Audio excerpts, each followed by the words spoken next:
right, don't start this again now. All right, let's get serious. Okay. So we're back again. Welcome, you guys. For those who do not mind joining us, I'm Ebony. These are my girls. My name is Jasmine. Jazzy and my name is Truth. I call her Truth. Again, like I've mentioned before, I try to do Bible study with my girls as often as possible. Try to just keep it a routine thing for us. So, at least once a week, just to try to open up the Bible here and just introduce my girls to the Word. I want it to be where anyone can understand it. So from a 10-year-old to a 20-year-old to someone my age, even someone older than me, I want to be able to have an audience of anyone who would like to just join us in Bible study. So I do want to thank you all, those who do want to watch and tune in with us. So we're going to go ahead and get started. I'm coming from the book of Proverbs. So now let me say this, because we've been doing this for a while now. But I've now decided to finally do what I've been saying I've been wanting to do, which was, record so that I can just put it out there for others to be able to join, or for others who want to have Bible study but just don't know how to get things started. So I want to put it out there in the world for others to see as well. So we've been over this particular lesson before, but I've told them it's going to be times where we're going to go over it over and over again, because I want it to be a repetitious thing. So I want to drill this word in them. I want them to be able to understand it. I want them to be able to recognize it and just, have it in their hearts. It's something that it doesn't have to feel foreign to them when we're going over this. We have talked about this, and it's coming from the book of Proverbs. So who remembers where it says there are 6 things that the Lord hates? And then Solomon stopped himself and said, no, 7 things that he detests. I want y'all to tell me if you can remember. So we'll let both of y'all go one at a time. So, Truth, you go first. I remember like the hot tongue or whatever it's called. I ain't heard you say that again. The hot tongue. Okay, you say hot tongue. Okay. Whatever it's called, it's something with an H and then tongue. Close, okay, but not quite it. But okay, can you remember anything else? Okay, that's the word. That's the word. That was what I was gonna say. Tongue. Not haughty tongue, but haughty eyes. That's all right. Good job. Eyes. All right. Haughty. Yes, haughty eyes. Do you remember anything else? Now I remember the meaning, but not the word, basically. Of what is it? Like community and. Okay, so you're kind of close. Good job. So I'm gonna come to you, Jazz. Do you remember any of them? I was gonna say haughty eyes. So I just remembered that. Like false lies, something like that. Okay, that's close. That's not the exact word, but that's close. Good job, though. I know that, it was a while since we went over this particular one. So again, this is coming from Proverbs, and this is chapter 6, and it starts at 16. So again, it says, this is from Solomon, King Solomon, where he said, there are 6 things that the Lord hates. And then he said, 7 that he detests. And so you all got it right when you said haughty eyes. That's actually the first one, where he says haughty eyes. And the next one is a lying tongue. Mm-hmm. Then we have hands that kill the innocent, or hands that shed innocent blood. Then we have a heart that plots evil, or the same thing as a heart that devises wicked schemes. A feet that races to do wrong, or a feet that rush to do evil, same thing. A false witness who pours out lies. And then a person who sows discord in the family, or the same thing as saying a person who stirs up conflict in the community. So you were right when you tried to use the word community. So good job, y'all. I know it's been a minute, so y'all did good with at least trying to come up with something. All right, so who can tell me what they think haughty eyes mean? Haughty eyes means like when you think that you are better than everyone else, or like you're like the king or something, or you're like towering over a person. Okay, very close. Good job. Haughty eyes, I would take that as if, because first of all, let's define the word haughty. Haughty is the same thing as saying arrogant, condescending, someone who I guess thinks they're above others. I would assume haughty eyes would mean something like you look at others as if they're beneath you. And like I told y'all before, we don't want to become people that we think we're above others, or like, for instance, because we might have more than what someone else has, we treat them different. So we don't want to do that, because for one, we need to not look at ourselves as if we're better than anybody else. We need to give everyone the same respect. We look at ourselves as if it's okay to learn from others, get help from others, be with others, teach others, be taught. Like, it's okay to be taught. Like when I think of haughty eyes, like I said, I think of it as, the way you see other people. And on the other end, if you feel that someone has more than you, don't treat them in a certain way, so it goes both ways too. So if somebody might have more than you, you don't want to be jealous or treat them wrong because you're jealous of the fact that they may have more than you, or you notice that they do have more than you have. So you don't want to act in a way snobby or whatever towards them either. So it can go both ways. Someone can be humble who has a lot or has more than the next person, but the one who may not have as much as them can have an attitude or treat them in a way that they don't need to be treated, all because they feel like, well, she thinks she better than us, all because she do have this. So you don't want to be that way in either position. Again, to me, haughty eyes would signify someone who just looks at others or looks down on others when they might feel like they're better than them or they have more than the next person. The Lord made all of us. He made poor and the rich. So the Lord is the maker of them all. We better be careful the way we treat and look at others. So even if we believe we have more than the next person, don't treat them that way. Treat them the same, because you can still learn from them, grow from them, help them. So now let's go to the next one, which is a lying tongue. Jazz, what you think a lying tongue would mean? Basically, when you're just saying things that are, false, whether you're lying about somebody or lying about just something, Correct. It sounds like exactly what it says, a lying tongue, someone who lies or fibs, using false words or whatever against someone else. So you don't want to become or get in the habit of being someone who lies a lot. You got a lot to make up for when you lie about something. And, there's people out there who easily lie. Instead of trying to be truthful or being honest, you got people out there who would literally, like, lying is easier to them. And when you start lying, it's hard to come back from that sometimes. Because I'm not going to say that we're all perfect. It's going to be times in our lives where we all going to come across a moment where we might got to tell a fib or a lie. So I'm not going to ever sit here and say, oh gosh, it's just a hateful thing to lie. But it's going to be moments where we might have to tell a small little lie. It just depends on the situation. But evaluate the situation that you're in when it comes to that type of circumstance, when it comes upon that time. But you want to try to pick honesty and truth first versus lying, because like I said, sometimes you can't come back from that once you start yourself with the lying and all of that, so you want to keep it honest. So now what about the hands that kill the innocent, or hands that shed innocent blood? It's where, like, they just kill the innocent for no apparent reason, or they just kill the innocent just because. Yep. Okay. Yep. So basically a person who kills someone that they didn't deserve to die. And that happens all over the world. I'm sure we know that there's so much wickedness and evil that's going on out there in the world.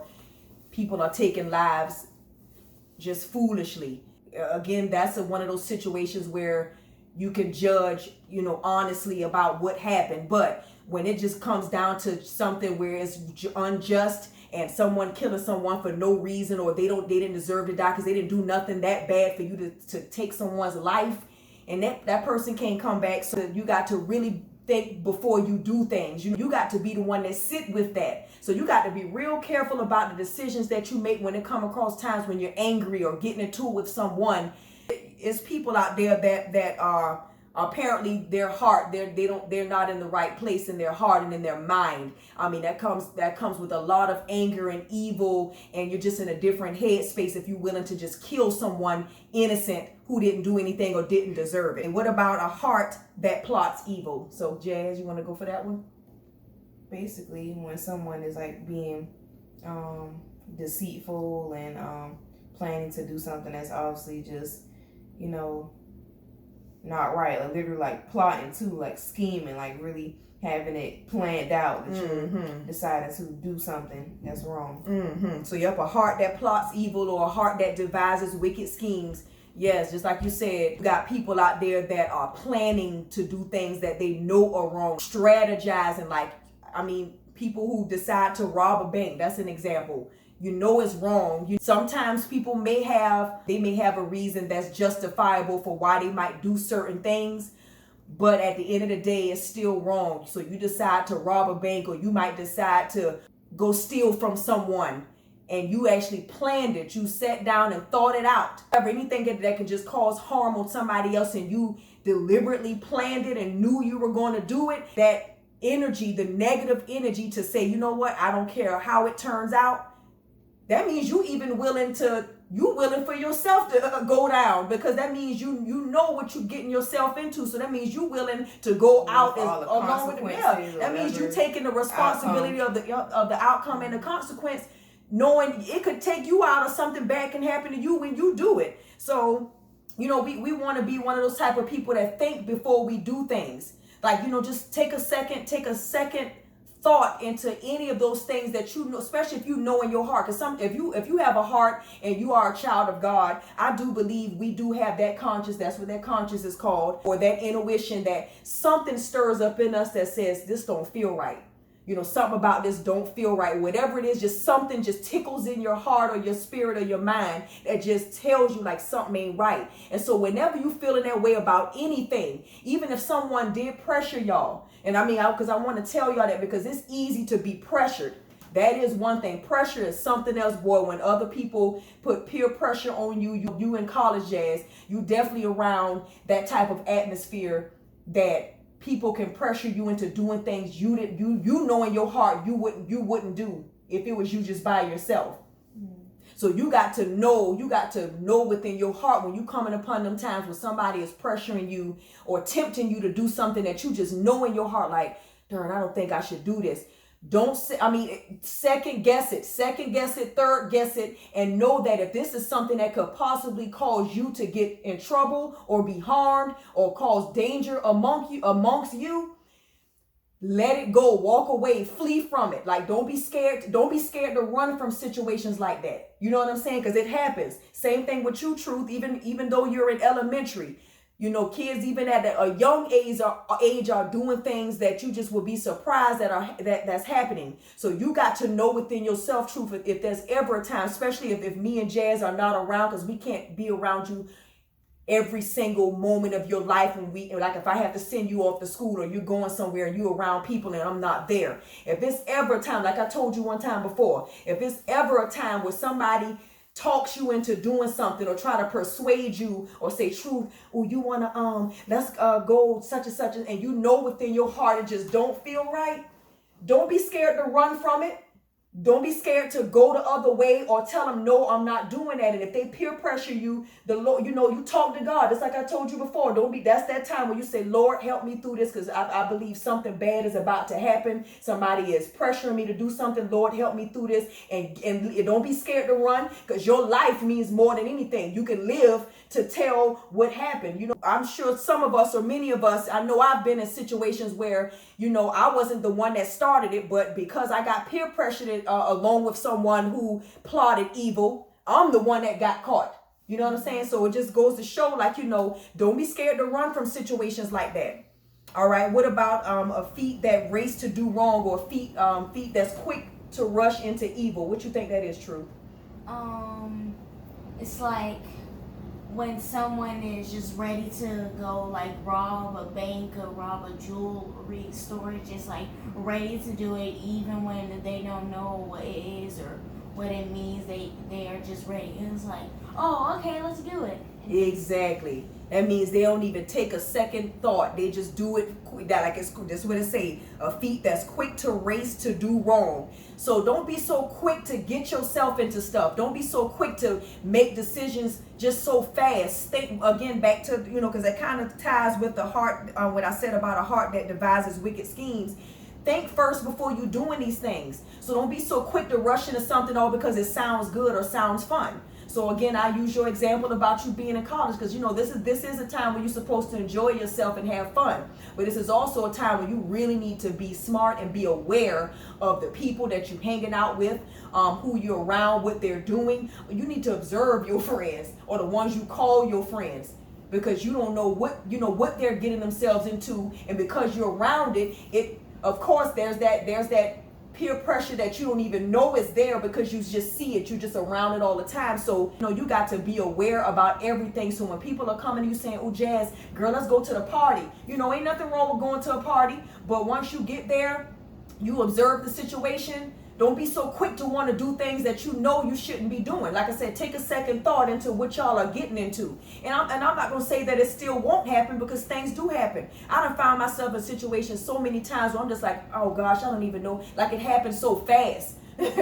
You know what I'm saying? I got into it so quick to where I can't even explain how I went from not being in a situation to being in a situation, because it happens. Seem like doing wrong can happen so fast. That's all I'm gonna say. So you gotta just take a second or another moment to just really think about what you're doing. All right. So what about a false witness who pours out lies? It's like when you get into like a car accident and you actually done hit the car, and then you say, oh, that person done did it. Or like somebody who like maybe even didn't see what happened in the situation, and they saying, basically, not really their opinion, but they saying what they probably thought happened, or maybe are actually lying and saying, oh, this happened when it really didn't. Exactly. That's exactly it. For instance, if a police officer,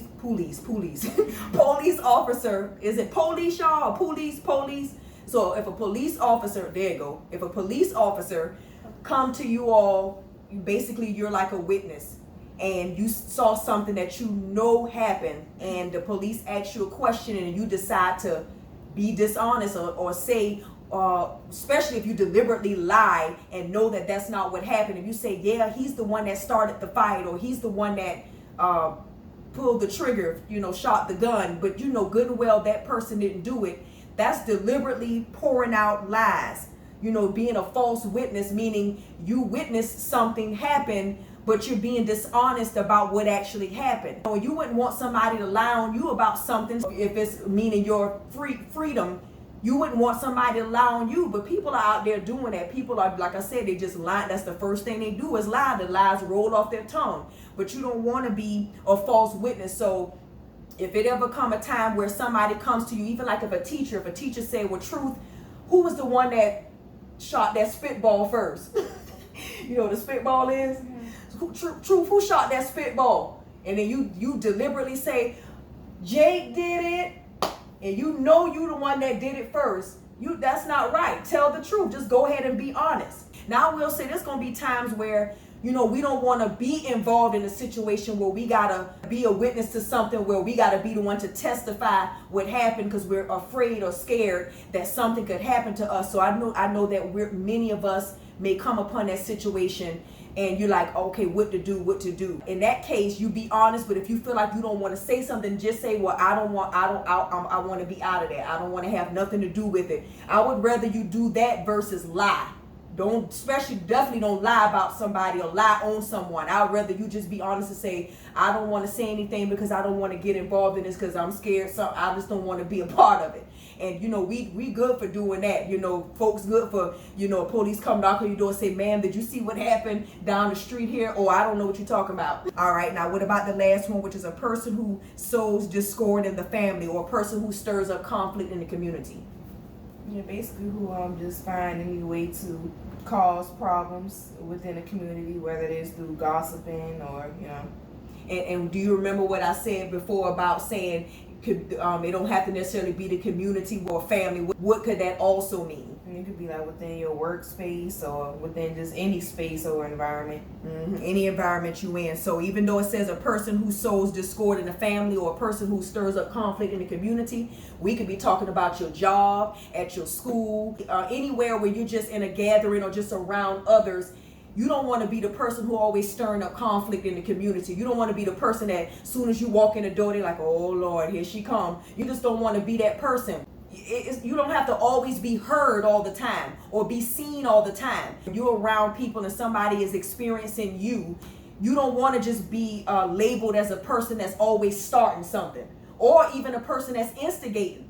You don't want to be that person either. But I sometimes, like I told you before, Jazz, when I was saying, sometimes you'll find yourself in the company of people who like to stir up conflict. Don't be scared to walk away from people like that or excuse yourself from situations like that. Because then even if you're not the one that starts stuff all the time, but you hang around that person who always just loud mouth, always got something to say, always want to stir up stuff, and you around them, you're that company, people going to label you the same way because they're going to think you a part of that because you're around that person. So whenever y'all start to notice your people who you may call your friend, even family members that just seem like they just got too much going on, they want to be seen so much, they always starting something. You don't have to be around that. Don't be afraid to dismiss yourself in situations like that, so you don't have to be looked at as if you're just like that. And then, like I said, when it comes to you as an individual, we don't want to be people that's starting stuff or wanting to instigate things. You know, be someone that's going to be the peacemaker or be at peace, or someone when people come around, they know you got good energy. They know that you're going to be an honest person. They know that they can trust you. They know that when you come around, you're going to brighten up the place. Like I said, you don't want to be the person as soon as you walk in anywhere you go, they're like, oh boy, here that person go. Or here she come always talking about somebody. Or here that person go, you know, at the job, always got something smart to say out of her mouth, talking about other co-workers. Or, you know, here she come at the school. People just know you just one of them ones that like to say stuff all the time and just start up stuff because you just want to be seen and want to be heard. Like I said, it ain't got to always be about that. You know, you can be silent and still be heard. You can still walk in the room and don't have to say nothing because your presence, your aura, your energy still can speak loud. So we definitely don't want to make our presence felt in a negative way by being someone that can stir up conflict in any situation, in any environment. So it ain't just got to be in the family, at your job, at your school. Let's just be people that has good energy so people can feel that. Okay?